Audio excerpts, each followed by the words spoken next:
Bonjour, donc moi je suis Angélique, j'exerce la fonction d'assistante sociale. Je travaillais à l'hôpital Pitié-Salpêtrière à la DRH et j'ai été suspendue donc le 23 septembre de mes fonctions. Et j'ai intégré par la suite le collectif Réinfo Covid et le collectif groupe soutien soignant.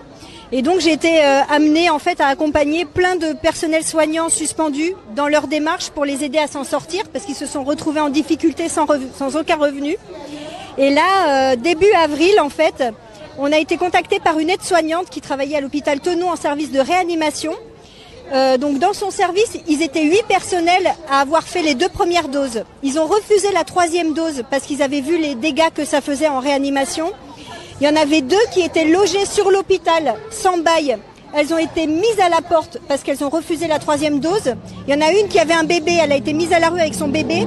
Et il y a une autre aide-soignante, elle avait 2 enfants, des jumelles de 10 ans. Elle a été mise à la rue avec ses enfants parce qu'elle a refusé la 3e dose. Et il y a une 3e aide-soignante qui n'a pas supporté la suspension et elle s'est suicidée. Ça s'est passé début avril. Personne n'en a parlé.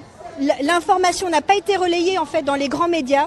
Et du coup, donc, pour nous, c'est important en tant que soutien des personnels soignants suspendus. C'est important d'être là et de porter la voix de toutes ces personnes-là qui étaient tellement en souffrance psychologiquement qu'elles n'ont pas eu les forces de se battre et de survivre à la suspension sans revenu. C'est-à-dire la personne qui préfère suicider et pas être vaccinée? Exactement. Elle a préféré se suicider plutôt que de faire sa 3e dose à l'hôpital. On leur a dit c'est soit ça, soit vous perdez votre travail.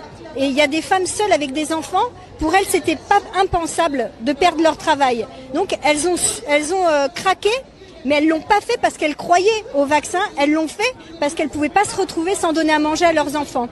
Et donc elles ont fait une 1re dose, une 2e dose, mais elles ont vu que soit elles-mêmes elles avaient des effets secondaires, soit elles ont constaté dans les services où elles travaillaient que les gens vaccinés, il y avait des gros dégâts avec la vaccination sur les gens vaccinés. Et donc ça a été plus fort qu'elle et elle a décidé de mettre fin à ses jours.